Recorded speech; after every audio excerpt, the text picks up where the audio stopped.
Simula. Anak, handa ka na ba? Napatingin ako ng diretso sa aking ina nang tawagin niya ako. Sobrang ganda niya, hindi mo akalain na may 4 na pala itong anak. Yes, mom. Tugon ko sa kanya bago kabadong hinarap ang aking salamin. Kaagad niya akong nilapitan at saka inayos ang aking nakalugay na buhok.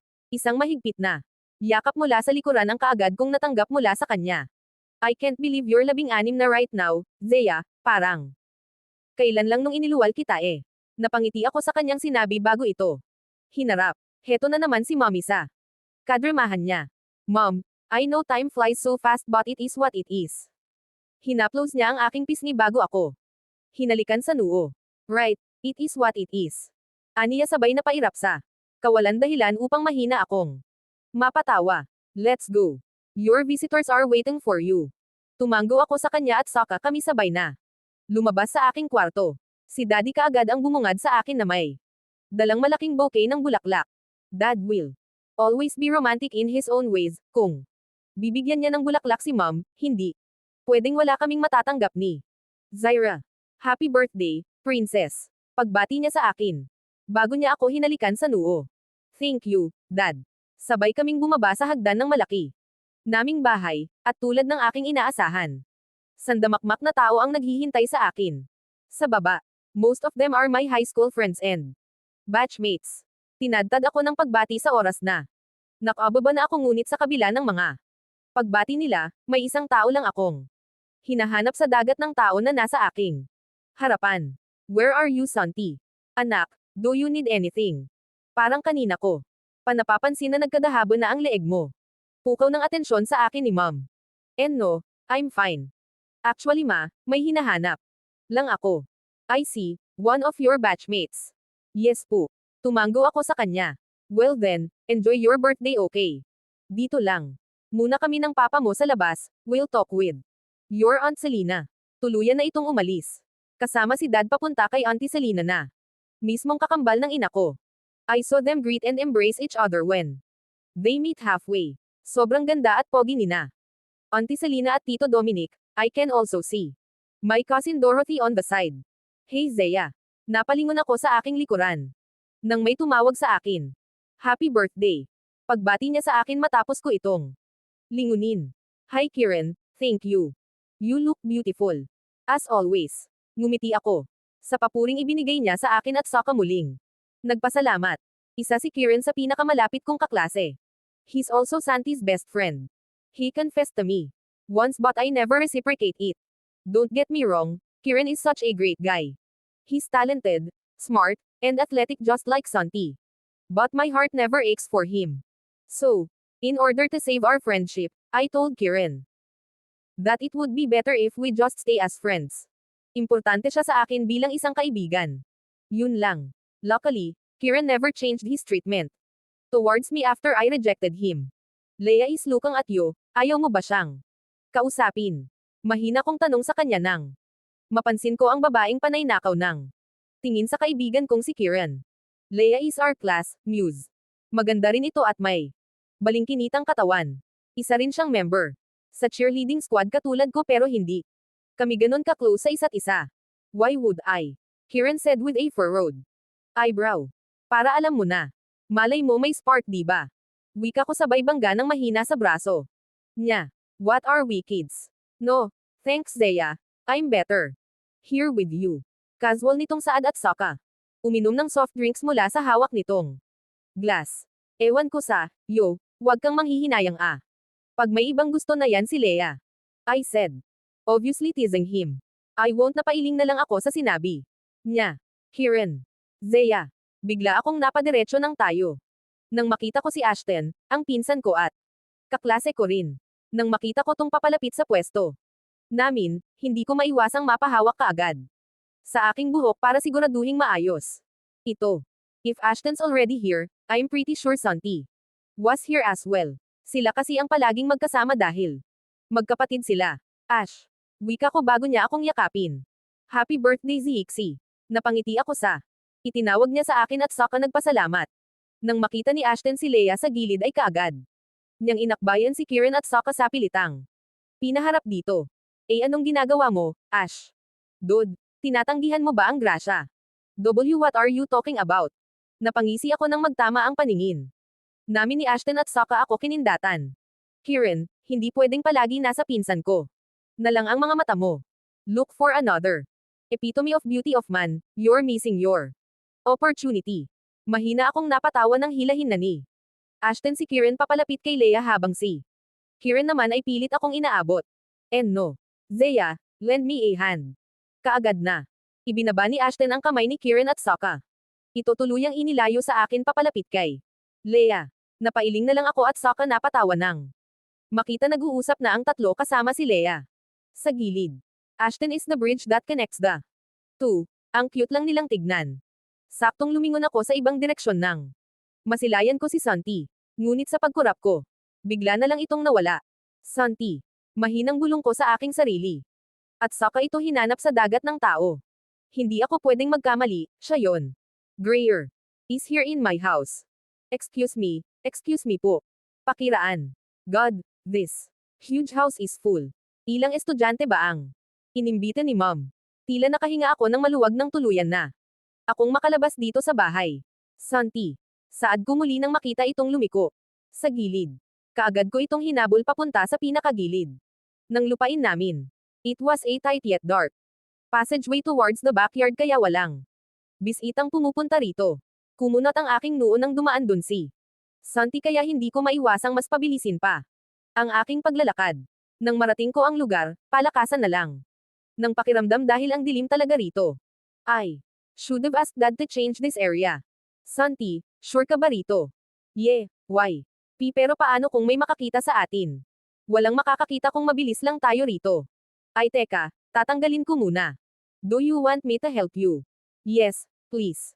Napasinghap ako sa aking narinig at saka kaagad na lumiko sa kanan kung saan may maliit na restroom doon. Kaagad kong binuksan ang ilaw at nakahanda ng sigawan ang babaeng kasama ni Santi rito nang bigla akong maestatwa sa aking kinatatayuan. Zeya, you're here. Gulat na wika ni Santi. Habang nakahawak sa isang maliit na box. Kaagad na nanlaki ang mga mata ng babae. Nang makita ang mukha kong galit na galit. This girl. Are you two about to him? Napasinghap ang babaeng kaklase rin namin ni Santi nang sabihin ko yun. Zeya, what are you talking about? No, we're not. Gulat nitong Saad at Sokka ipinakita sa akin. Ang maliit na box na hawak nito. We're just. I was just.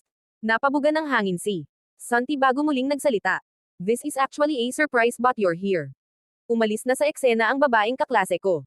Nang unti-unting kumalma ang aking sistema. A surprise.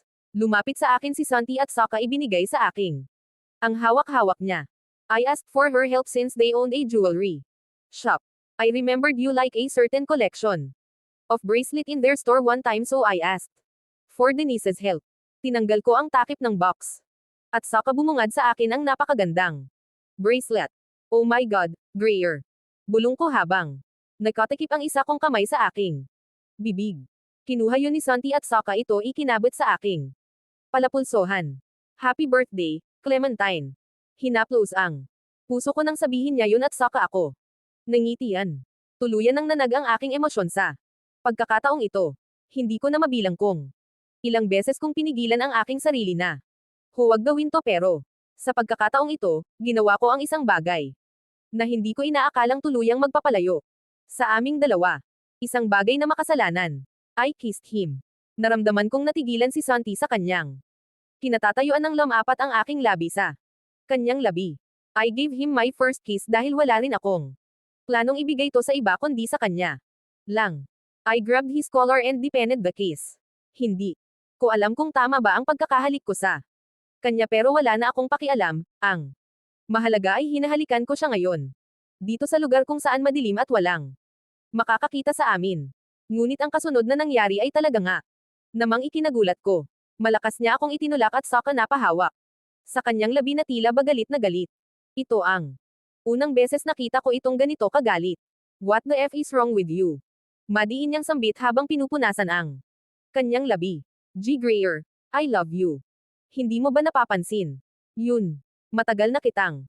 You're insane. You're crazy. Napasinghap ako sa kanyang sinabi. I can't believe this Zeya magpinsan tayong Dalawa. Bigla itong napatingin sa paligid ng. Lumakas ang boses niya bago niya ako muling. Tinignan at saka tinuro ang kanyang sentido. Are you using your brain? Jesus. Paano kung may nakakita nun? Greer, we're not really related. So it's fine. Tumayo ako ng maayos at saka pilit na.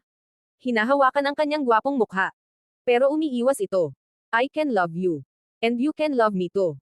You're disgusting. I gasped when he said that. You're disgusting. Never in my entire life I looked at you more than a friend. Zaya, I am your best friend. Pinsan mo ako at sa mata ng iba, isang kasalanan ang ginawa mo. Tila nabingi ako sa kanyang sinabi dahilan. Upang hindi ka agad ako makakilos. That's it. I'm out of this. Go back to your party. Cause I'm going home. And no, Greer. Kinuha ko ang kanyang kamay. Ngunit iniwaksi niya rin ito. Hindi ko na ito napigil ang umalis pero lingid sa aking kaalaman na yon na rin pala ang huling araw na makikita ko ito. Cause right after my birthday, Santi Greer left to chase his dream as a professional Formula 1 driver. Habang ako naman ay naiwan dito sa lugar kong saan palihim ko parent itong minamahal. But then, I realized I am Zaya Clementine de la Peña Gutierrez, walang makakapipigil sa akin sa kung ano man ang gusto ko. I will get him no matter what, cause what Zaya wants, Zaya gets. Akin ka dyang Santi Greer Hidalgo. Akin ka lang. Zaya Clementine's POV. Any boyfriends? I looked at the guy in front of me before looking down back at my drink. Nasa isang after party. Ako ngayon sa isang fashion event na dinaluhan ko kasama ni Seska. Isa kami sa mga runway models ng isang sikat na Asian fashion designer na nag-launch ng panibagong collection dito sa Pilipinas. Muli kong tinignan ang lalaki na bigla-bigla na lang sumusulpot sa aking harapan. Ito na nga. Ang sinasabi ko, kaya ayaw kong naiiwan ng mag-isa sa ganitong klaseng lugar. Don't get me wrong, I love attending parties. Dapat lang na mabalance ko ang social life at school. Hindi naman pwedeng libro lang ang inaatupag ko, besides my beauty is undeniably exceptional. Kaya hindi ko rin masisisi ang lalaking to kung bakit niya ako nilapitan ngayon. What about hookups? Panibagong hirit pa nito. I do have one. Sagot ko na ikinataas ng dalawa nitong kilay. Which one? A boyfriend or just a boyfriend? Pagpuputol ko sa sinasabi nito. Buong akala ko ay aalis na ito ngunit yun ang nangyari. I don't think so. My friend just told me you're single. Dito na ako napadiretso ng tingin sa kanya nang sabihin niya yon. Nakita kong itinuro niya ang isang lalaki sa gilid. Dahilan upang mapairap ako. Ang lalaking tinuro lang naman niya ang kasama ko sa modeling. It was Rafael. Seska's ultimate crush. Siya lang naman ang lalaking kinababaliwan ng kaibigan ko na hanggang ngayon ay hindi parent. Bumabalik galing sa banyo. Ano na ba ang nangyari dun? Naimpatso ba ang babaeng yun? Then you shouldn't trust your friend. Inubos ko ang aking inumin at saka umalis mula sa bar counter. Leche ka Seska, nasan ka na ba? Hey, Zaya. Wait. Bigla niyang hinuli ang braso ko kaya hindi ko maiwasang mas mainas ng harapin ko. Ito. Why are you pushing someone who just wanted to have a conversation with you? Why are you forcing someone to have a conversation with when she just wants to be alone? Natigilan ito sa pagiging prangka ko lalo. Natkunot na ang aking noo at halos maging isang linya na ang dalawa kong kilay. When the guy stepped back and turned his back against me, that's the moment I realized what I just did. Napapikit ako at hindi maiwasang mapahilot sa aking sentido. God, why am I so rude? Kasalanan kasi to ni Seska.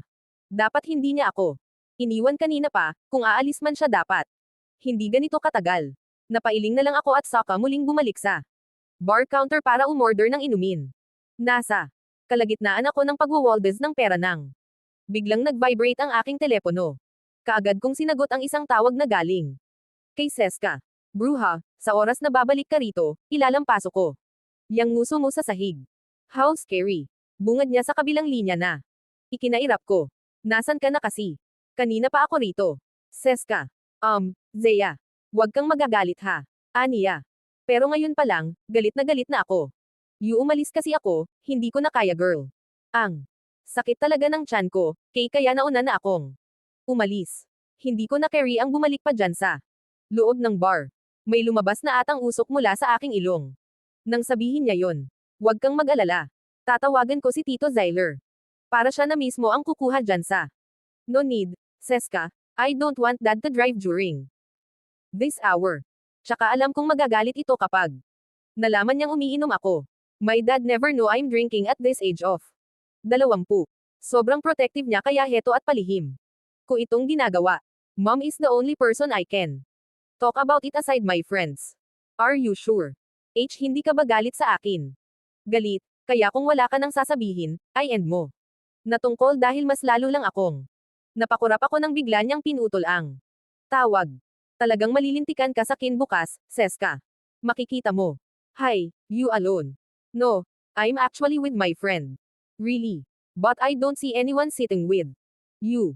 Napatingin ako sa kabilang banda ng may marinig akong nag-uusap sa isang mesa na malapit lang dito sa direksyon ko. May babae rin. Palang makulat no. Halata namang ayaw makipag-usap sa kanya. Ang isang lalaki.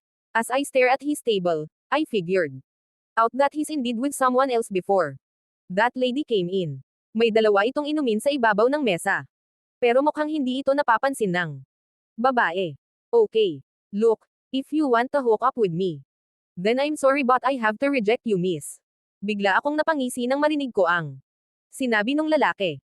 Nang titigan ko ang mukha nito, hindi ko rin masisisi ang babae kung bakit tuluyan niya itong nilapitan. He's drop-dead gorgeous with oozing S3X appeal. Masyado talagang makulit ang babae dahil hanggang ngayon, hindi niya magawang tantanan ang lalaki sa kanyang harapan. Then out of boredom, I thought something very risky to do. It's either magtatagumpay ako sa binabalak kong gawin, o masasabunutan ako. Either way, the challenge is making me feel excited.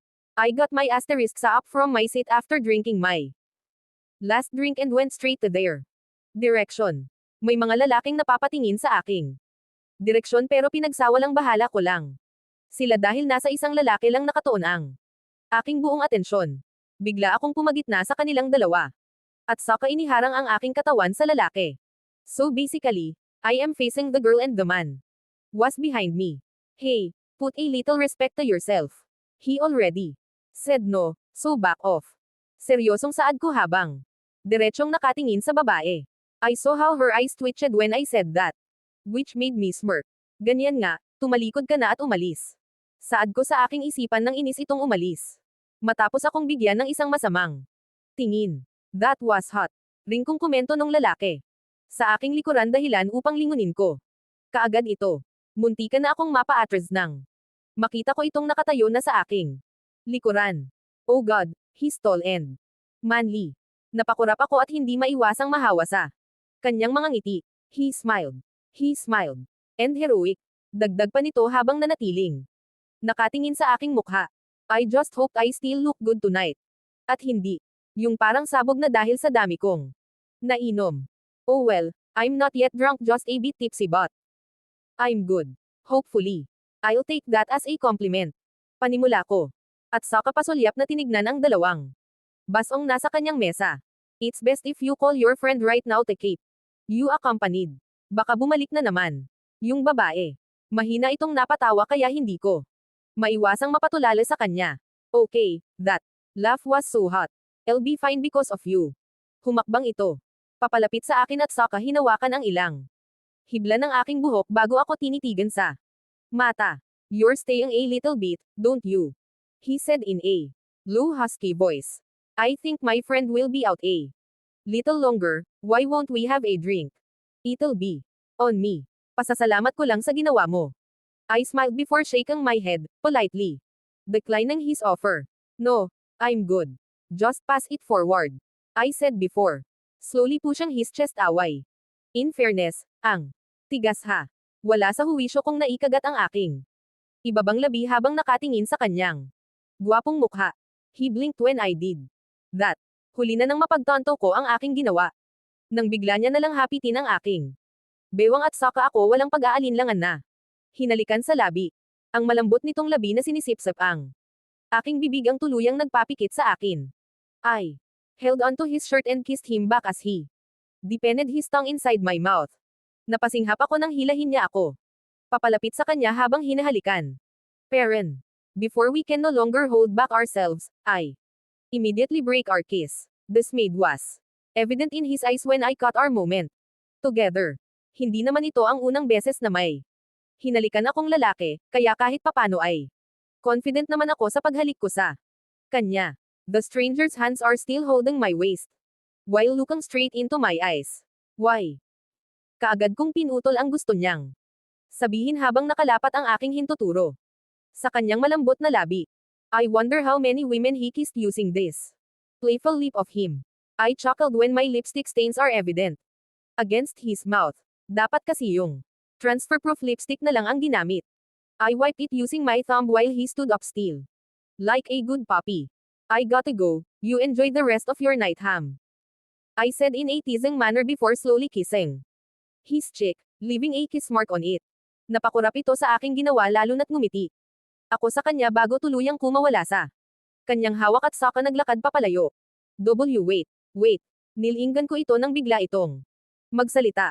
May I at least know your name? Tanong nito. Habang nakatitig sa aking magandang mukha. I think it's best if you won't. Ngumiti ako sa kanya bago ito kinindatan. Muli na akong naglakad papalayo pero kaagad din akong huminto bago ito muling nilinggan sa kanyang pwesto na ngayon ay tulala paring nakatingin sa akin. By the way, I like the kiss. He blinked in bewilderment which made me smile. Ganyan nga, mamangha ka sa kagandahang taglay ko. Mabilis akong umalis sa lugar at saka pumara ng taxi pauwi sa bahay namin. Habang nasa biyahe, ako, hindi ko maiwasang maalala ang lalaki. He's definitely cute. But I hope I won't see him again, because until now, I can't find a good reason to like someone else rather than Greer. Napapikit ako at saka isinandal ang aking ulo sa sandalang ng taxi. Heto na naman tayo, Zeya, inisip mo na naman. Ang taong walang pakialam sa'yo. Inisip mo na naman ang lalaking ilang taon nang hindi nagpapakita sa'yo. Ni, hi, o di kaya ay, hello, na text message man. Lang ay wala kang natanggap. Birthday greetings, Christmas, New Year, wala. Wala kang natanggap mula sa kanya. Baka nga, hindi ka man lang sumagi sa isipan nung lalaking yun. Madiin akong napapikit bago napabugan ng hangin. Maybe it's best if you move on, Zeya. Santi Greer. Won't ever look at you like a woman. Ma'am, andito na po tayo sa address na sinasabi ninyo. Salamat po. Kaagad akong kumuha ng pambayad at saka lumabas. Napalunok ako nang makitang sobrang dilim na ng bahay namin sa loob. Ang tanging may ilaw lang ay ang porch namin at dito sa may gate. Kaagad kong hinalungkat ang susi sa loob ng aking purse at saka binuksan ang gate at pinto. Bago sila dahan-dahan na nilak ulit. Napabuga ako ng hangin nang makitang walang tao rito sa sala at saka ko mabilis na tinanggal ang suot kong heels. Just when I was about to step on our stairs, the whole living room suddenly lights up. That was impressive. I can't even hear the gate opened if I didn't see you coming on that door. Dad. Saad ko nang makita ko ang isang lalaking prenteng nakaupo sa isang silya. It was his favorite chair, by the way. Nakita kong napatingin ito sa kanyang relong. Pambisig bago ako tinignan ng diretso sa mata. I gulped when his eyes met mine. 2 a.m. Ham, ang aga mo ngang umuwi. What? A bold sarcasm. Dad, I can explain. What's that? Ang alin? Bigla itong tumayo at saka ako nilapitan. Napalunok ako ng hawakan niya ang aking baba at saka may kinuhang maikling na buhok doon. Holy F. He noticed that. Anong klaseng mata ba ang meron siya? This is not your hair, Zeya, this belongs to a man, wasn't it? Dad. Get inside your room. What? I don't need your explanation, Zeya. In your room, now. But. No, buts. I groaned before taking the stairs and went directly to my room. You're grounded for 3 days. Daddy, I'm 21. You're still grounded. Arg. Inis akong pumasok sa aking silid. At saka padubog na humiga sa kama. This is humiliating. At dahil grounded ako ng 3 araw, alam ko na kung saan niya ako dadalhin. Every time I got grounded, he'll personally fetch me from the university and bring me to his office. Buong gabi niya akong tuturuan ng mga kong ano-ano tungkol sa kumpanya niya. Jesus, I can see my boring nights ahead of me. It kinda sucks to be Zyler Gutierrez's firstborn child. Ugh. The two rebels. XEYA Clementine's POV. You did not. Yes, I did. Nilagpasan ko si Seska na gulat na. Gulat matapos kong sabihin sa kanya ang nangyari sa akin kagabi. I can't believe you. Tinanggihan mo ang kaibigan ni Rafael. Yes. Oh my God. Bakit ang tanga-tanga mo? Kunot noo ko itong tinignan sa aking tabi. Matapos niyang sabihin yun. At ako pa talaga ang tanga rito ha. Ang kapal ng mukha. Pagkakataon mo ng magka-boyfriend, Zea. Iba. Nga dyan kinukumpleto pa ang simbang gabi. Makahingi lang ng nobyo, tas ikaw. Tinatanggihan mo lang. Napairap ako sa kadaldalan ng kaibigan ko. Habang nasa loob kami ng female restroom sa loob ng Wilkesman University. This is my mother's alma mater, so I decided to spend my education in this university as well. Kilala ang ina ko rito at lalong-lalo na ang pagiging isang Gutierrez ko. My father graduated abroad so no one knew him here. Mga tiyahin at tiyuhin ko ang kilala rito.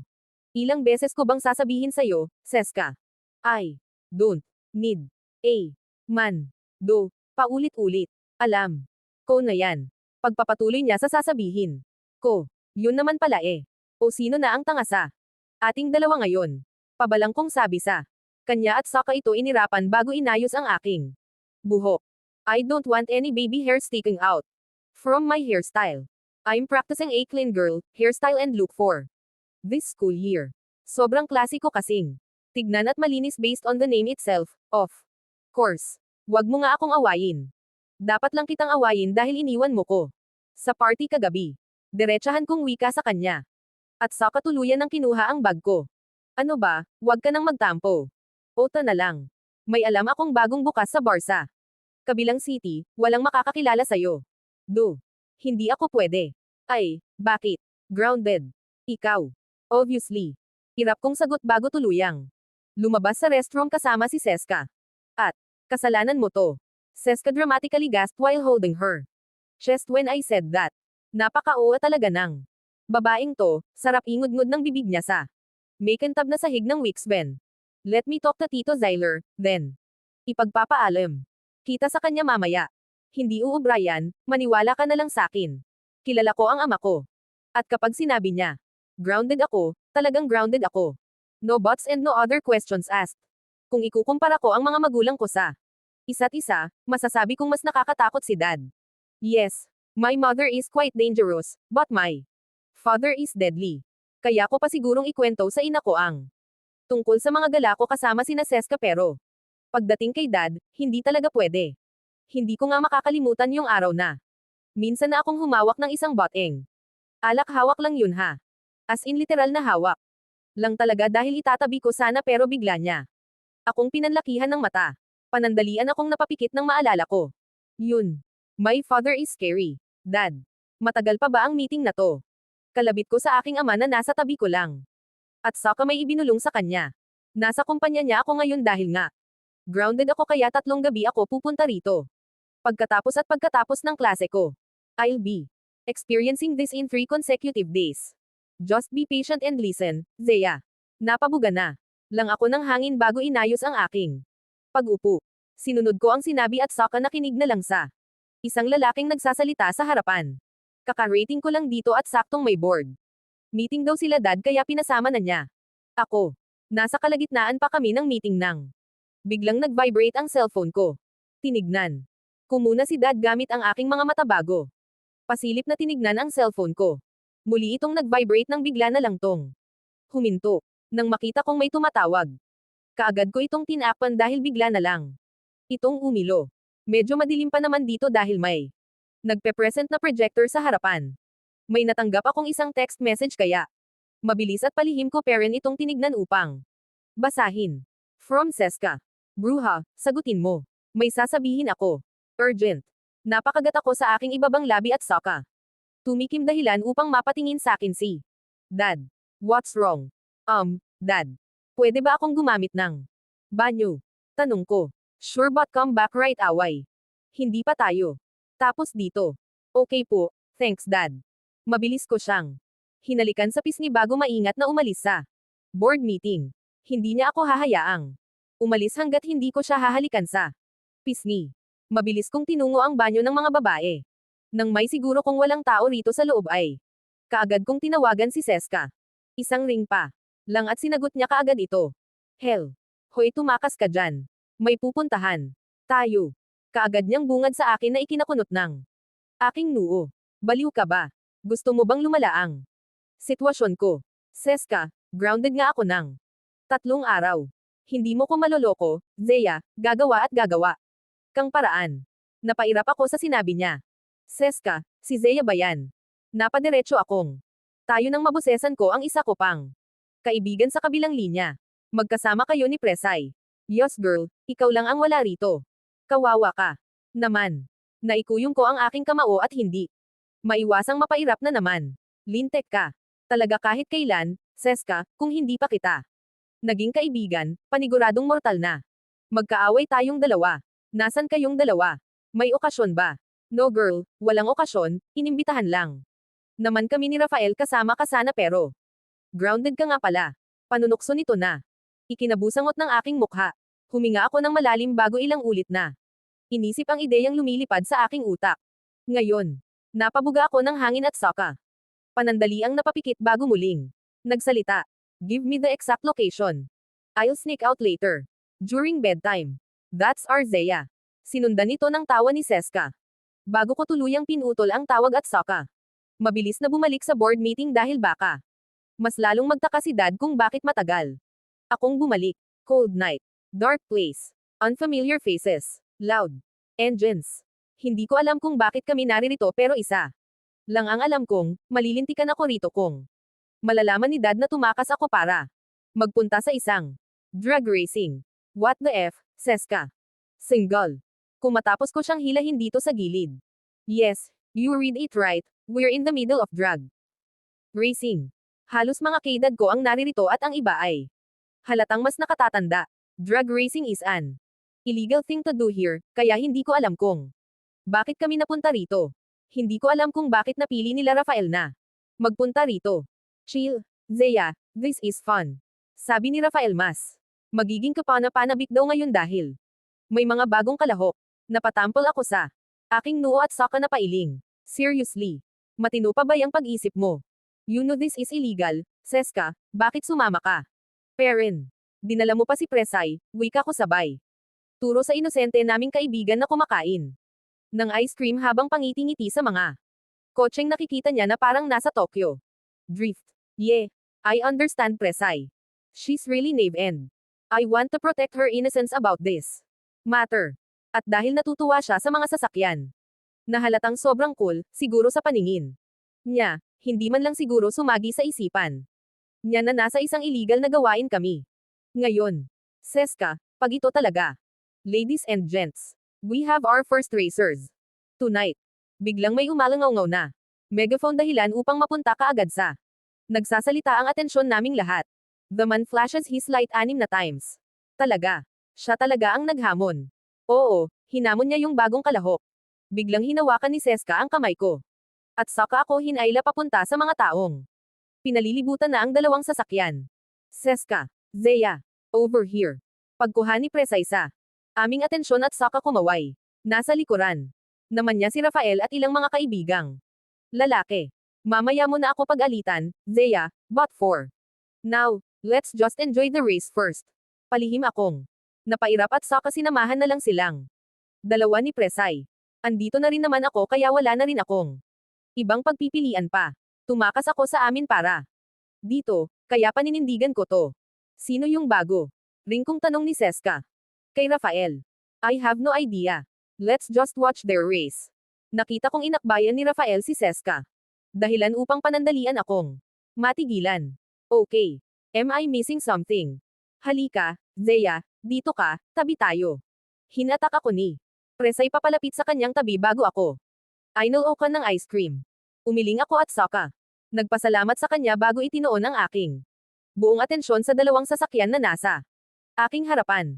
According to some gossips here, the red one is the defending champion while the black one is the beginner. Hindi ko maiwasang mainas sa naghamon dahil halata namang masyado siyang pakampant. Ang dami niyang pwedeng hamanin dyan, bakit? Yung bago pa talaga. It's not worth it. He's obviously playing safe.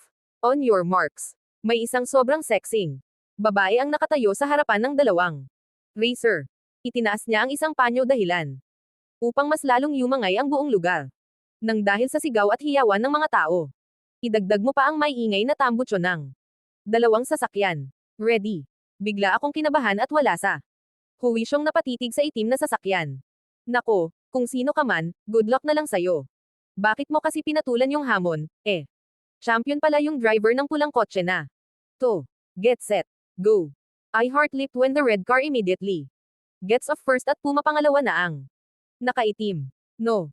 I shouted in disbelief and balled my hands into fist. Ots. Eto na nga ang sinasabi ko. Walang duda. Matatalo talaga yung nakaitim.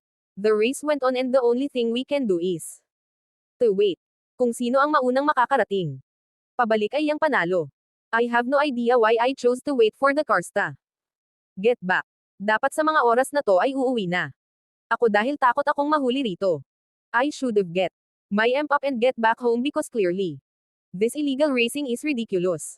Sa oras na malaman ni Dad na nagpunta ako sa ganitong klaseng lugar at nakisali sa mga tao rito, pwedeng-pwede niya akong ipatapon sa ibang bansa. I waited patiently for the cars to come back. Ako na lang ata ang nakatayo rito sa mismong gilid ng finish line habang titig na titig sa madilim na kalsada, umaasang may ilaw kaagad mula doon. Andito na sila. Kasabay ng pagsigaw nun ay ang pagdiretso ng aking tayo dahil may apat na headlights na kaming nakikita. My heart beats faster than the usual and the crowds are starting to pile up. Ako ang nasa pinakagilid ng finish line kaya kitang-kita ko ang dalawang sasakyan na nagkakarera. Wow! They're catching up to each other. I'm not expecting this. Neither am I. I don't want to blink. I want to see who among the two will finish the race first. This is not good. Everyone, get off the track. Both of the cars are not decreasing their speed. Neither of them wanted to lose. Clear the track. Biglang nagsitakbuhan sa bawat gilid ng kalsada ang mga tao nang makita. Papalapit na ang dalawa. Ang nakaitim na sasakyan na malapit dito sa pwesto ko ay bigla na lang mas bumilis dahilan upang manlaki ang aking mga mata. And just like that, the black car finishes the race first. Which made all of us shocked. Isang nakabibinging katahimikan ang pumalibot sa buong lugar bago ito nasundan ng isang nakabibinging mga sigaw. Sobrang bilis nitong magpatakbo at dahil nasa gilid lang ako ng kalsada, kulang na lang pati buong katawan ko ay tanggayan sa hangin na dala nito. The crowds covered the black car instantly. All of them wanted to meet the new champion. All of them are cheering for him. All of them wanted to see him leaving the defeated champion behind. Nang mapatingin ako sa pulang sasakyan na nakaparada sa gilid, ilan lang ang lumapit sa kanya. Biglang lumabas doon ang isang galit na lalaki at saka padabog na isinara ang pinto ng kanyang sasakyan bago tuluyang walk out. I smirked silently when I witnessed that. Serves you right. Bulong ko sa hangin bago nilinggan ang itim na kotse. Lalapit na sana ako sa kumpol ng mga tao nang biglang may pula at asol na ilaw kaming natano sa may di kalayuan. Ots. The police are here. Leave the place. Now. Rinig kong sigaw ng isang lalaki at sa isang idlap lang ay nagsitakasan na ang lahat. Some who got their cars immediately drives. Away. Ito na nga ang sinasabi ko. Malilintikan talaga. Ako nito. Tumakbo ako papunta sa kung saan ko iniwan sina Seska pero hindi ko na sila mahagilap. Nang mapatingin ako sa ibang direksyon, nakita ko nang hila-hila ni Seska si Presay at kasama nila sila Rafael papunta sa isang sasakyan. I can't run towards their direction. Instantly. Sobrang layo na nila. I'm doomed. I'm completely screwed. Sesk. Hindi ko natapos ang gusto kong sabihin nang may humila sa akin mula sa likuran. Sa sobrang bilis ng pangyayari, ngayon ko lang napansin ang isang lalaking pinagbuksan ako ng pinto ng isang sasakyan. Get in. Matigas at malamig nitong sabi ng dahilan upang matigilan ako. Nang tingalin ko siya, hindi ko na maiwasang tuluyang mabato sa aking kinatatayuan sa oras na masilayan ko ang kanyang mukha. It looks like someone snatched my soul right away the moment I laid my eyes on this man. No. It can't be. How could he get inside the car? Clementine. Santi. Santi is here. Siya ang nagmamaneho sa itim na kotse. Santi saw it. XEYA Clementine's POV. Hindi ko na alam kung ano ang nangyayari o kung ano ang ire-react ko ngayon. Hanggang ngayon, gulat na gulat pa rin ako dahil hindi ko siya inaasahang bigla-bigla na lang magpapakita sa harapan ko. And then oh my god. Santi was the driver of this black car. He's doing illegal racing. I need an explanation. Sigaw ko habang mahigpit na napahawak sa seatbelt na nakadikit sa aking katawan. Ang bilis niyang magpatakbo ng sasakyan. Bakit ka andito? Kailan ka pa nakauwi? Bakit ka sumali sa mga illegal na gawain? Sunod-sunod kong tanong bago mabilis na napahawak sa pinto ng sasakyan. Will you please slow the F down? Bigla niyang inapakan ang brake ng sasakyan. Dahilan upang mapatili ako. He didn't just make this car stop. Santi made it F-drift before hiding behind an old shed in the middle of this dark road. Kung hindi pa ako naka-seatbelt, paniguradong nakadikit na ang katawan ko sa bintana ng kanyang kotse. Hiningal ako dahil sa matinding pagkakaba. The adrenaline was rushing throughout my system. Since the very moment I saw some police cars around the racing area, naghalo-halo na ang aking emosyon ngayon. Excitement, thrill, happiness, terrified, all of them are mixing up. Napatingin ako sa gawin ni Santi dahil hanggang ngayon, hindi pa rin ito nagsasalita. Madilim ang parte kung saan niya piniling magtago muna mula sa mga pulis kaya hindi ko gaanong naaaninag ang kanyang mukha. You're not supposed to be there. Muntikan na akong mapasinghap nang marinig ko ulit ang boses niya. It's been freaking years since the last time I saw him. Years? Okay. Years. And so are you. Pinanangkitan ko pa ito ng mata pero alam kong hindi niya ito mapapansin. Dahil sa dilim. I can do whatever I want, Zea. Ramdam ko ang inis sa boses niya ngayon dahilan upang mapakunot ang aking noo.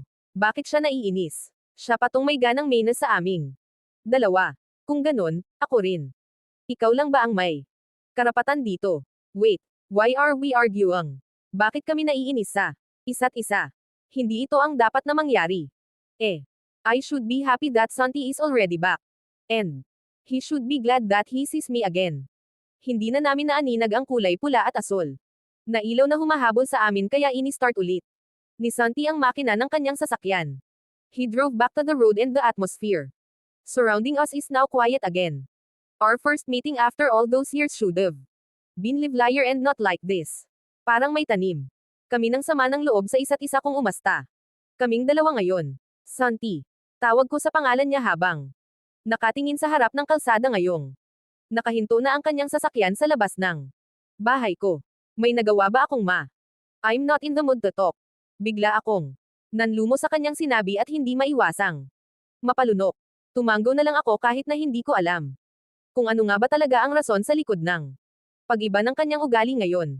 Napabuga ako ng hangin at saka tinanggal ang pagkakasitbelt bago binuksan ang pinto ng kanyang kotse. Senaryo ko na ito at saka bahagyang yumuko para masilayan ko ang kanyang mukha sa nakababang bintana ng kanyang sasakyan. I'm glad you're back. Casual kong wika at saka ito binigyan ng isang tipid ng ngiti. He never saw me smile because his attention was just right in front of him.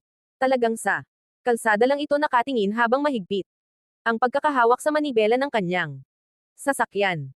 I saw it. Bigla nitong sabi ng magbabalak na sana akong tumalikod. Kumunat ang aking noo nang sabihin niya yon. Nakita niya ang alin.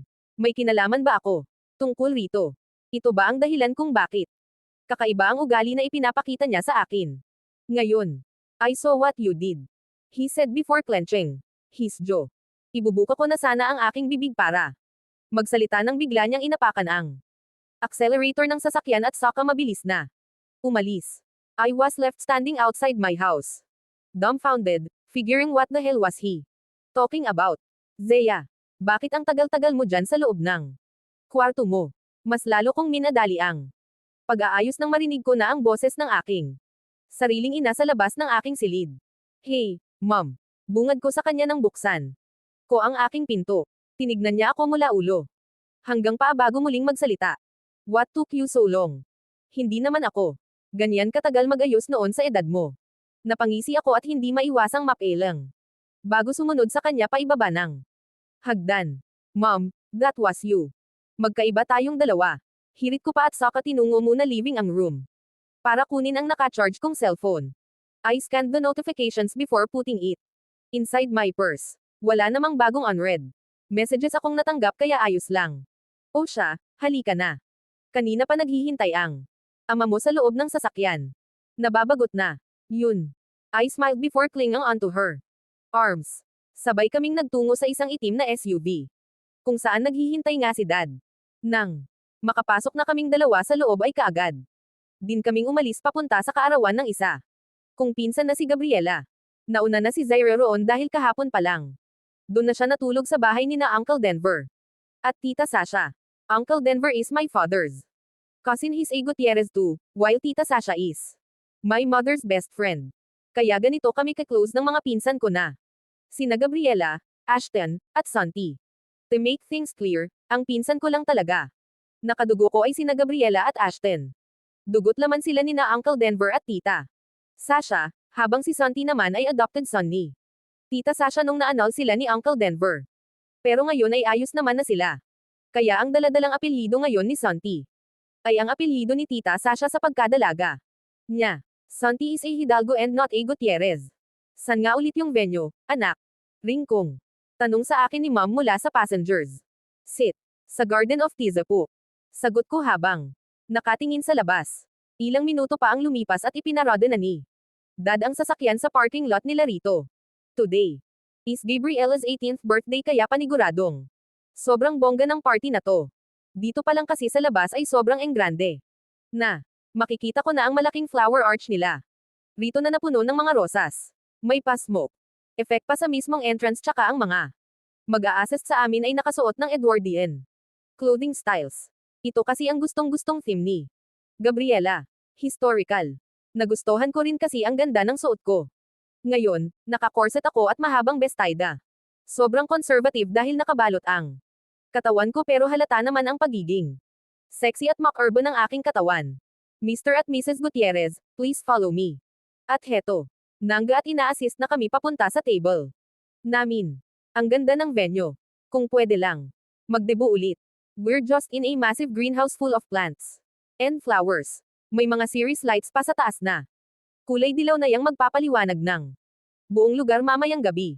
The chairs are surrounded by fresh flowers and the round tables are having tatlong huge candles on the center with some huge flower arrangement. Sobrang elegante rin ng pathway ni Gabriela.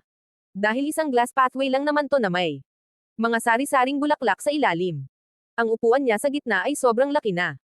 Parang pwede ka nang humiga roon at matulog. This is beyond extravagant. Kung sa bagay, nag-isang anak na babae lang kasi siya nina Uncle Denver at Tita Sasha. If I'm going to have a family of my own, tapos isa lang ang babae kong anak, simpre ibibigay ko ang lahat ng gusto niya. Isang beses lang kaya magde-debut ang isang babe. Kaya sagarin na natin. Zea, where are you going? Automatiko akong napalingon sa gawin ni Dad nang tawagin niya ako. He's currently pulling a chair for my mom to sit. Maglilibot-libot lang po. I'll be back right away. I smiled which made him nod. You forget something, he said when I was about to turn my back against them.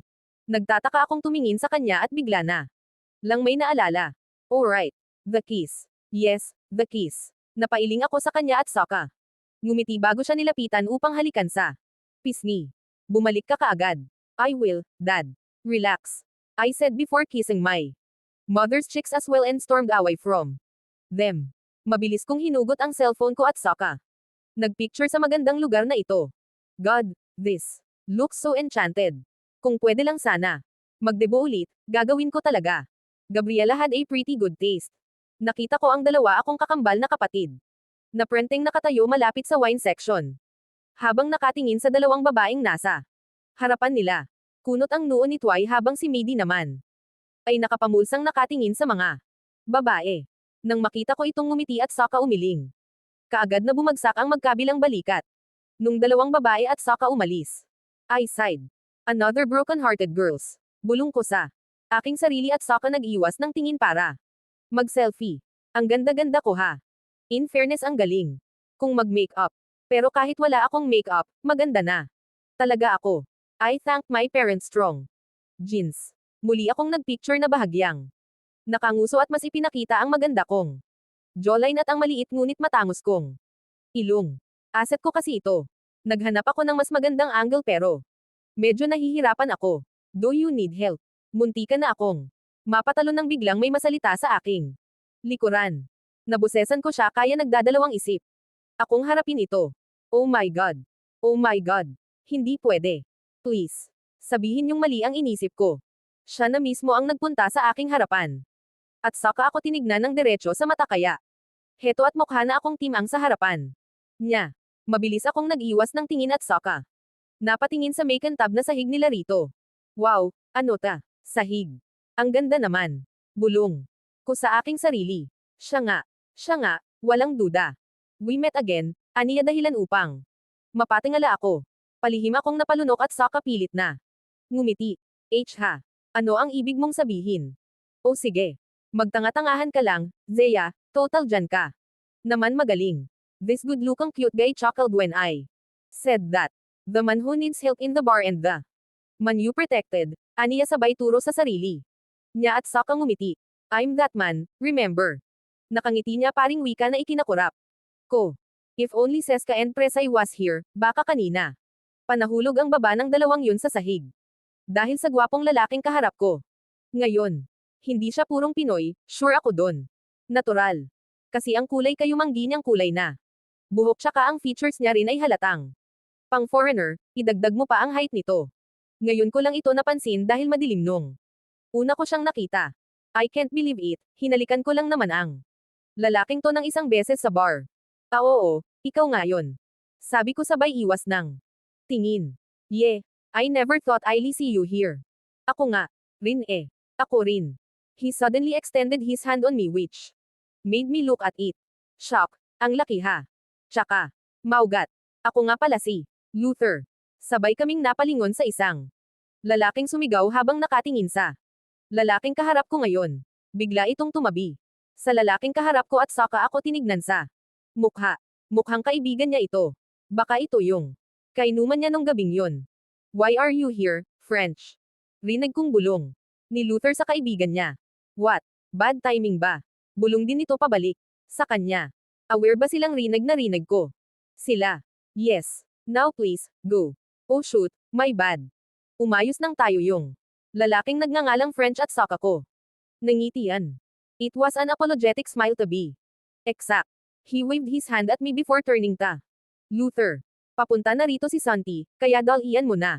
Jan. Bulong nito ulit at saka tumalikod. Hindi ko maiwasang maestatwa sa aking kinatatayuan nang marinig ko ang binulong ni French ni Luther. So, Luther cleared his throat and extended his hand again when I interrupted. You know Santi? I asked which made him blinked. Yeah. Santi Greer Hidalgo. As in kapatid ng debutant. Ngayon, tanong ko ulit na ikinatanggo niya. Of course, he's my friend. Nakangiti niyang saad sa akin na ikinakurap ko. Hell, no. Bigla akong napahawak ng mahigpit sa aking bestide nang maalala ko ang sinabi ni Santi sa akin nung ihatid niya ako sa amin. I saw it. I saw what you did. Holy Mother of F. Naitakip ko kaagad ang aking bibig at saka napatingin ng diretso kay Luther. Are you okay? Hindi ako okay. Hindi ako okay. Posible na ang kasama ni Luther nung gabing yun ay si Santi at hindi si French. I can't believe this. So he saw me kissing another man not ta. Mention, it was his friend. Ang Tanchtan 6A Musea, nakakahiya ang katang tatluhan mo. Bigla akong napatingin sa isang direksyon ng may pumasok na isang matangkad na lalaki at may magandang pangangatawan. He's wearing an Edwardian suit that fits him perfectly. His newly cut hair, clean face, and good posture immediately caught everybody's attention, and that includes me. May I at least know your name this time? Muling napunta ang atensyon ko kay Luther. Nang magsalita ito, napalunok ako bago sinabi sa kanya ang aking pangalan. Zeya. I'm Zeya Clementine Gutierrez. Gutierrez. Kano-ano mo sina Ashton at Gabriela. Ngayon nakumpirma ko na talaga na hindi lang sila basta kaibigan ni Santi. Luther surely knows a lot about him. Pinsan. Pinsan ko sila, second-degree cousins. To be exact. Oh, I see, kung ganun magkakilala pala kayo ni Santi. This is great. No, this is not great. Nang mapatingin ako ulit sa gawin ni Santi, halos. Mapatalon ako nang makitang nakatingin na. Pala ito sa direksyon namin ng kaibigan niya. Head silently before turning my gaze away from him. Santi is mad. He's F mad. Mr. Thief. XEYA Clementine's POV. Tapos na ang party kaya heto at isa-isa nang umaalis ang mga bisita. Wey, did you bring your car? Tanong ko sa kapatid ko. Oo. Okay, sayo na lang ako sasakay. Midi and I are going to a club, sasama ka. Pupunta pa sila ng club. Mabilis kong nilingon. Ang mga magulang namin na ngayon ay kausap pa ang mga tiyahin at tiyuhin namin sa gilid. Tiyak na magtatagal pa sila rito. Can you just drop me off in our house? Sumasakit na rin kasi ang paa ko sa suot ko. Ngayon, dapat talaga kasi nag-flat shoes na lang. Ako, out of the way na ang bahay natin. Just ask Kuya Santi to drive you back home. Mabilis. Akong umiling nang sabihin niya yon. No, it's fine. Magta-taxi na lang ako. Tsaka alam kung hanggang ngayon wala parent ito sa mod. Nakausapin ako dahil kanina lang, palaging salubong ang dalawang kilay niya. Umalis na kambal at Sokka kasama si Ashton, isa kupang pinsan. Dahil nga ilang taon rin hindi umuwi si Santi, mas naging malapit na ang tatlo. XCA, nanlaki ang aking mga mata nang makita ko si Luther na halos hindi na makatayo. Nang tuwid habang ang kaibigan naman niyang si French at tatawa-tawa sa kanyang tabi. Ilang alak ba ang nainom nila? Mabilis ko siyang nilapitan at Sokka tinulungan makatayo ng maayos bago siya hinayla sa gilid. Baka makita pa ako ni Dad, aalburuto na naman. Yun na parang bulkan. French, ilang bote ba ang nainom ninyo? Casual kong tanong sa kanya.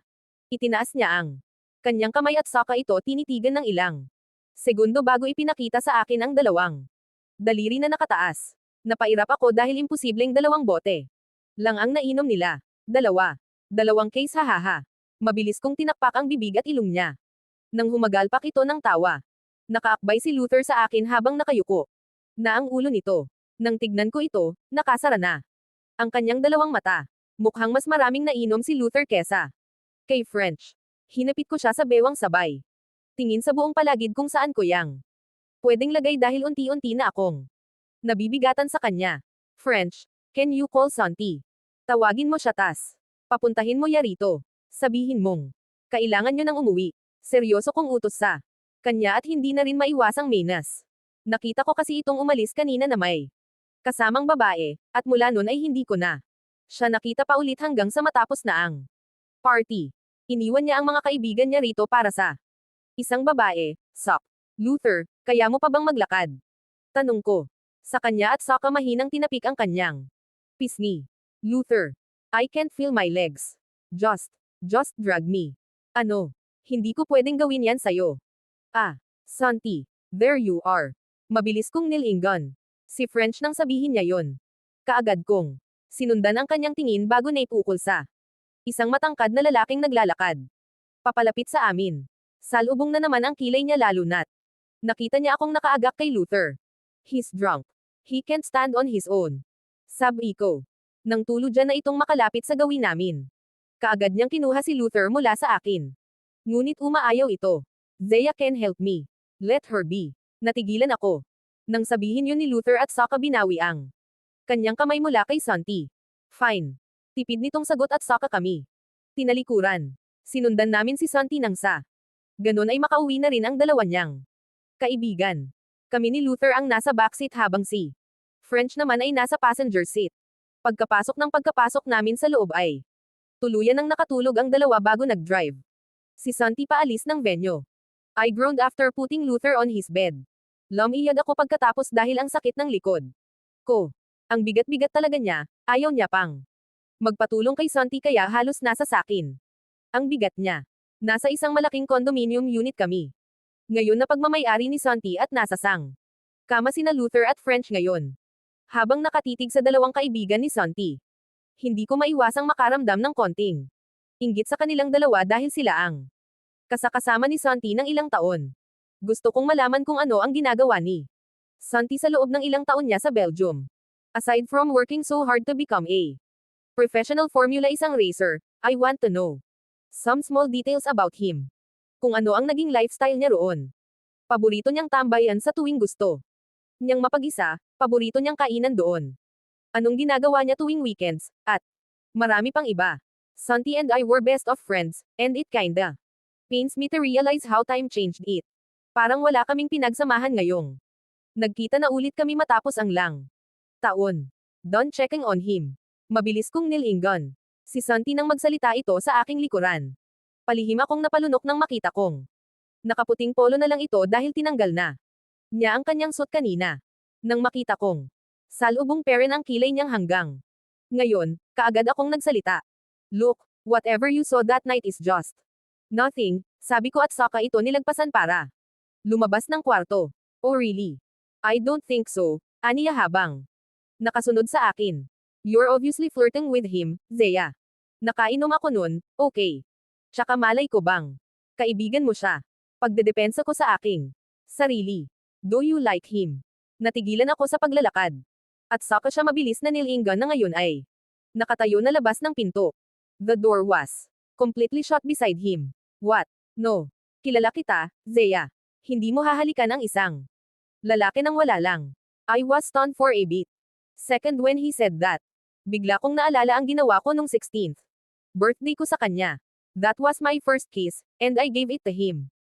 Hindi nagtagal ay bigla akong napailing habang nakangisi. A lot changed when you left. Prangka kong sabi. Sa kanya na ikinatigil nito. I can be a B*H. Whenever I want, Santi. At yan ang totoo. Ibang-iba ako ikukumpara sa Zeyang naiwan. Ilang taon na ang nakakalipas. I see. Tipid nitong sagot bago nag-iwas ng tingin. I saw him cross his arms against his chest. Before leaning his side against the wall and look at me straight in the eye. Ilang segundo naming tinitigan ang isa't isa. Bago ito muling magsalita. So, are you going to leave or stay in my place? Napadiretso ako ng tayo at saka automatikong napasalubong ng kilay nang makita kong nakataas ang isa nitong kilay. Ganito siya kapag magtataray, nakaangat ang isang kilay. Naningkit ang aking mga mata dahil ngayon lang niya ako tinaasan ng kilay. He never done this to me before. Inirapan ko ito bago ito tinalikuran at saka kinuha ang purse kong binaba ko kanina para mahawakan ko ng mabuti si Luther. Nagbago ka na nga. Wala na akong ibang nararamdaman sa'yo ngayon kundi inis. You saying something. Napahinto ako nang marinig ko itong magsalita at saka mabilis na nilingan sa aking likuran. Did I just say it out loud? Wala. Ang sabi ko aalis na ako kasi nakakasuka kang tignan.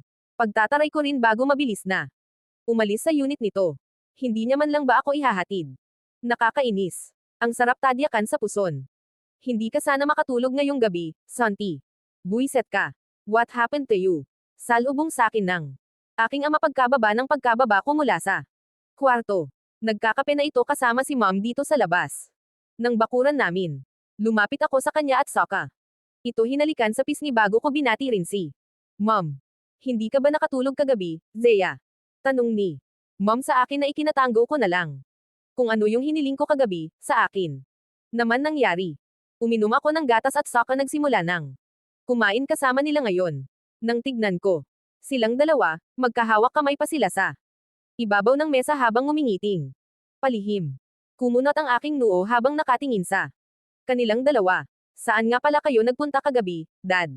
Pagka-uwi ko wala pa ang sasakyan nyo sa garahe. Kaagad na napadiretso ng upo si Mom sa tabi ni Dad bago nag-iwas ng tingin. Ngunit hindi nakatakas sa akin ang pagpula ng pisngi niya na ikinaismid ko. Your mom and I had some business last night. So we stayed up late.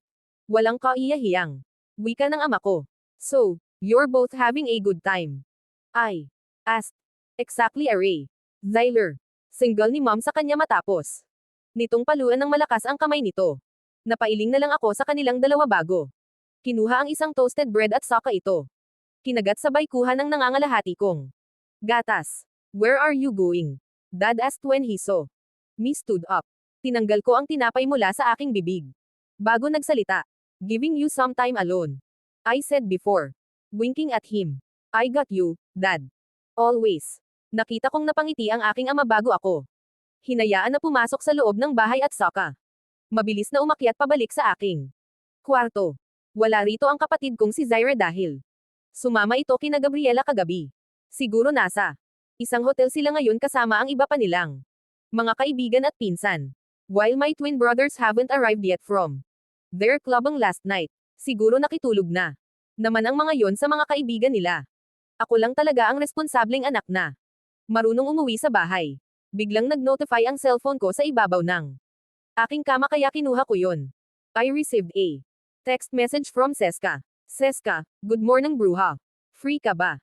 Mamayang gabi. Tere gala. Napairap ako bago diniyal ang numero ni Seska. Hindi pa ito nakailang ring nang sagutin niya. Ito. Gala na naman.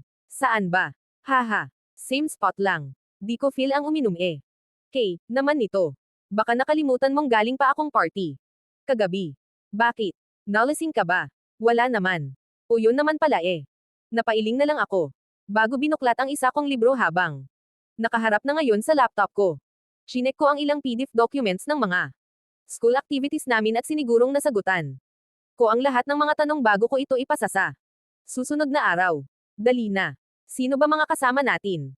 Mga kaibigan ni Rafael tas tayong tatlo ni Presay. Napaisip ako habang nakatingin sa laptop ko. Kung aayaw ako ngayon, gagawa at gagawa. Pero naman ng paraan si Seska na makasama. Talaga ako. Mukhang good mood naman si Dad ngayon kaya. Baka payagan ako. Sige. Yay. O magbihis ka na mamayang 7 PM ha. Kukunin ka namin ni Matias dyan, sa kanya ka sasakay. Mabilis na nagsalubong ang dalawa kong kilay. Sino si Matias? Kaibigan si Rafael. Magro-road trip tayo. Pagkatapos mag-bar, ramdam ko ang pagkasabik sa boses niya na ikinailang ko na lang. Ikaw Seska, ha? Kung sino-sino na lang. Nirereto mo sakin. Mabait si Matias, promise. Nakita ko na siya. Isang beses, bet na bet mo yon. Matangkad. Malinis, mabango, tsaka gwapo. Ewan ko sayo. Tumawa ito sa kabilang linya. Hindi nagtagal ay binaba ko na ang tawag. Tatayo na sana ako para lumabas ulit sa silid ko. Nang biglang may nag-notify na naman sa cellphone ko. May nakalimutan na naman sigurong sabihin si Seska sa akin kaya ito muling nag-text. Ngunit, ganun na lang ang pagkasalubong ng aking kilay. Nang may unregistered number ang nag-text sa akin. Unknown, you forgot something in my place last night. Ha? Sino to? Nag-reply ako sa kanya ng 3 question marks at hindi nagtagal ay may reply. Kaagad ito. Unknown, it's me, Santi. Biglang bumilog ang dalawa kong mga mata. Paano niya nakuha ang number ko?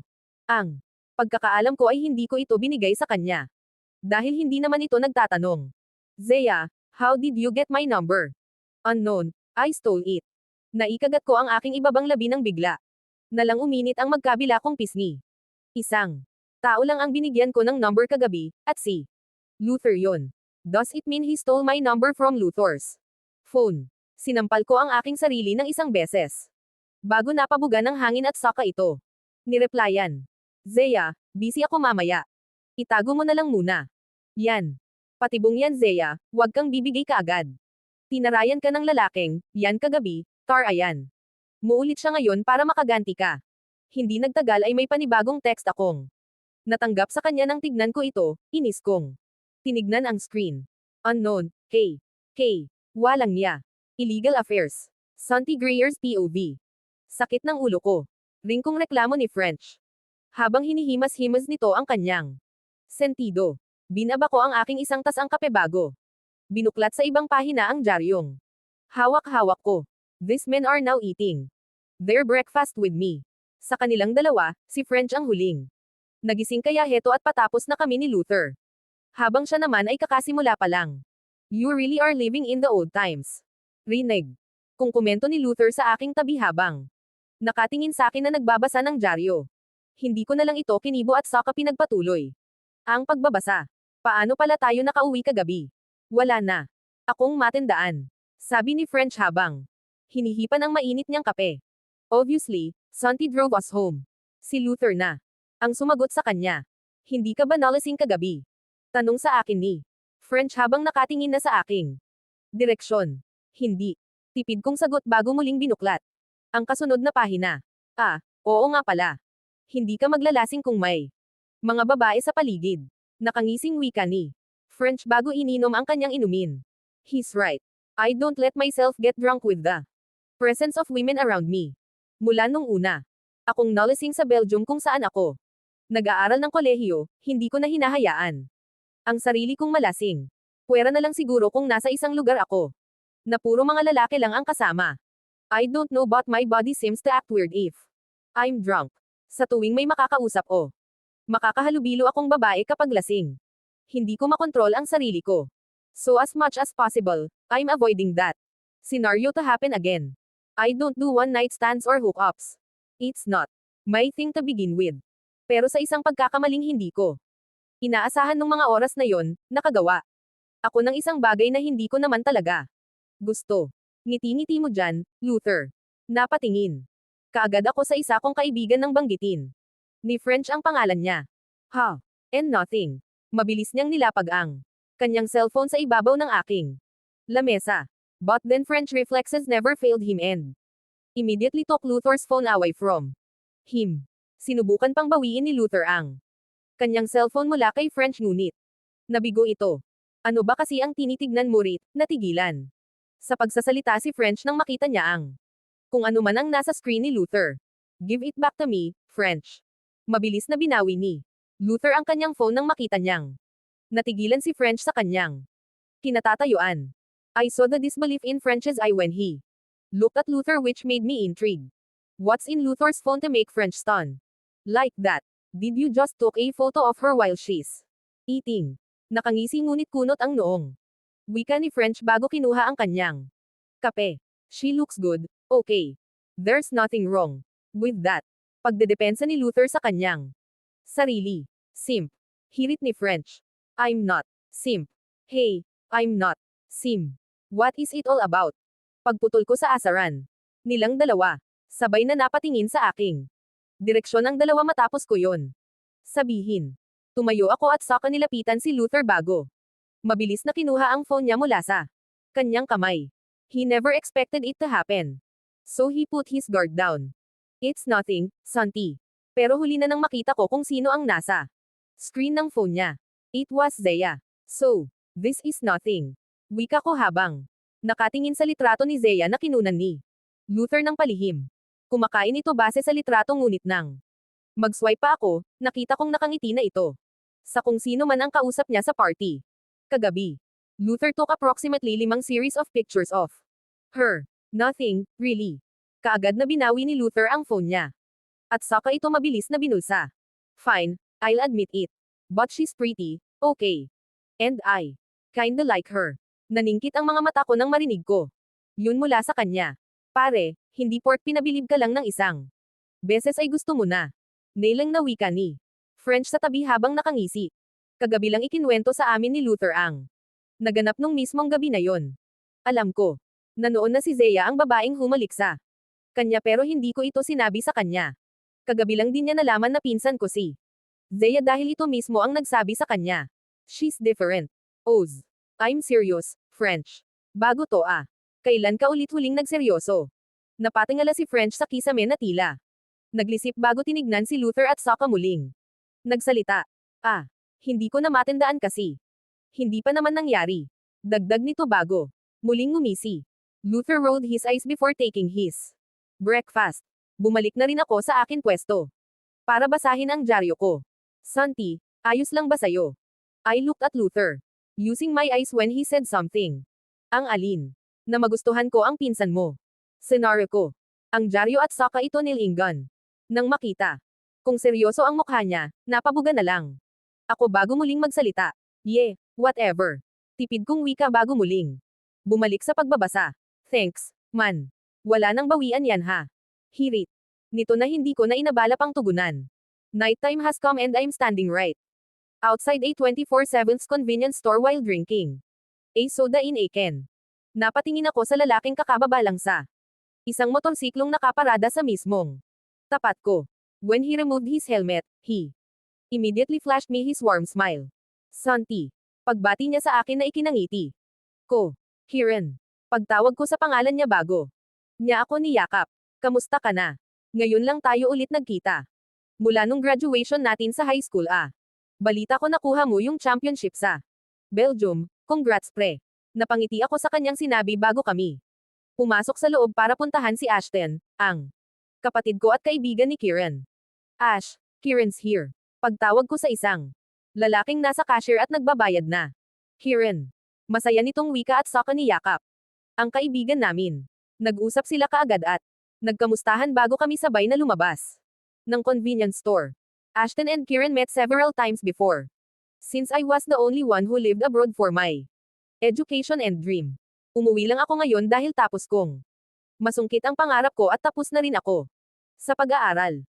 I just finished my 4-year college course last month. Right after my graduation, umuwi na kaagad ako rito. Mas mabuti nga to para makadalo rin ako sa graduation ni na Ashton next month. Ano na ang plano mo after graduation, Kieran? Tanong ni Ashton sa kaibigan namin habang pareho silang nakaupo sa hood ng kotse ko. Habang ako naman ay nakasandal sa pader dito. Mismo sa tapat nilang dalawa. 7-Elevens. Susunod ako kay Leia sa Canada, nangako kasi. Ako sa kanya na pupuntahan ko siya pagkatapos ng graduation natin dito. Right, Kieran and Leia are now in a relationship. I heard Leia's family migrated in Canada 2 years ago, kaya mula nun ay doon na rin ito. Ipinagpatuloy ang kanyang pag-aaral bilang isang medical student. I'm glad Leia and you worked out, Kieran. Komento ko dahilan upang mapangiti ito sa akin. At saka nagpasalamat. Nga pala, kamusta na si Zeya? Huli ko siyang nakita last year pa eh. Tanong ni Kieran sa aming dalawa. Zeya's doing great. She's balancing her career and education. Si Ashton na mismo ang sumagot sa kanya dahil sa aming dalawa, siya ang mas nakakaalam tungkol sa buhay nito. The moment I left the Philippines for my dreams, I barely heard about Zeya since then. What do you mean career? Nagmomodelo siya. Si Ashton ulit ang sumagot kay Kieran. Kaya pala nakita ko ang mukha niya sa isang billboard nung nakaraan. That's good, I'm happy for her. Sinserong wika ni Kieran bago ininom ang beer na hawak-hawak nito. 8-Elevens. Dapat lang, crush mo pinsan ko noon eh. Pabirong wika ni Ashton na ikinatawa ni Kieran. Jeez, I can't help it. Total package kaya si Zeya. Tsaka hindi lang naman ako ang nagkakagusto sa kanya noon. I'm competing with several men in our campus. Nailang na wika ni Kieran bago ako tinignan. Ikaw Santi, may love life ka na ba? Bakit sobrang tahimik mo dyan? Binasa ko ang aking ibabang labi bago inubos ang soda can na hawak-hawak ko. No, I have no time for that. Hanggang ngayon. Graduate ka na kaya? Imposibleng wala ka paring oras dyan. Nakangising wika ni Kieran na ikinasang-ayon kaagad ng kapatid ko. Ashton stood up and went to my side. Inakbayan niya ako bigla habang nakatingin kay Kieran. At saka ako tinuro. Torpe kasi to. Sabay silang napatawa na. Ikinairap ko. I removed Ashton's arm around my shoulders and put it away. Hindi ako torpe, wala lang talaga akong nagugustohang baba ngayon. Pagsasabi kong totoo. 9-Elevens. Nakita kong nagkatinginan ang dalawa bago napakibit balikat. Okay, sabi mo eh. Ring kong komento ni Kieran bago binuksan ang pangalawang lata ng alak. Biglang nag-vibrate ang cellphone ko kaya kaagad ko itong kinuha mula sa aking bulsa para tignan kung sino ang tumatawag sa akin. When I saw her name on my screen, I immediately excused myself before answering her call. Baby, you called. Hi Santi. Where are you? Free ka ba ngayon? Her signature lively voice filled my ears in an instant. I'm with my friends. Why? Do you need something? Wala naman. Pero kung wala kang gagawin pagkatapos mo dyan, pwede mo akong puntahan dito. Napadiretso ako ng tayo nang sabihin ni yun. Another race. Yup. Kung G ka lang naman, but if you're busy, then there's always be a next time. Sinulyapan ko ang dalawa kong kaibigan sa aking likuran bago ko itinoon ulit ang aking buong atensyon sa babaeng kausap ko ngayon. Sa kabilang linya. No. Count me in, I'm on way. Really? Okay, see you later alligator. Kaagad kong binaba ang tawag bago bumalik sa aking pwesto kanina. I told Ashton ang Kieran that I have some urgent business to do. Hindi na rin sila magtatagal pa dahil may pupuntahan pa si Kieran, so here I am driving my car again towards the location she texted me. You're liar. I need something to release my stress out and racing will always be a great idea.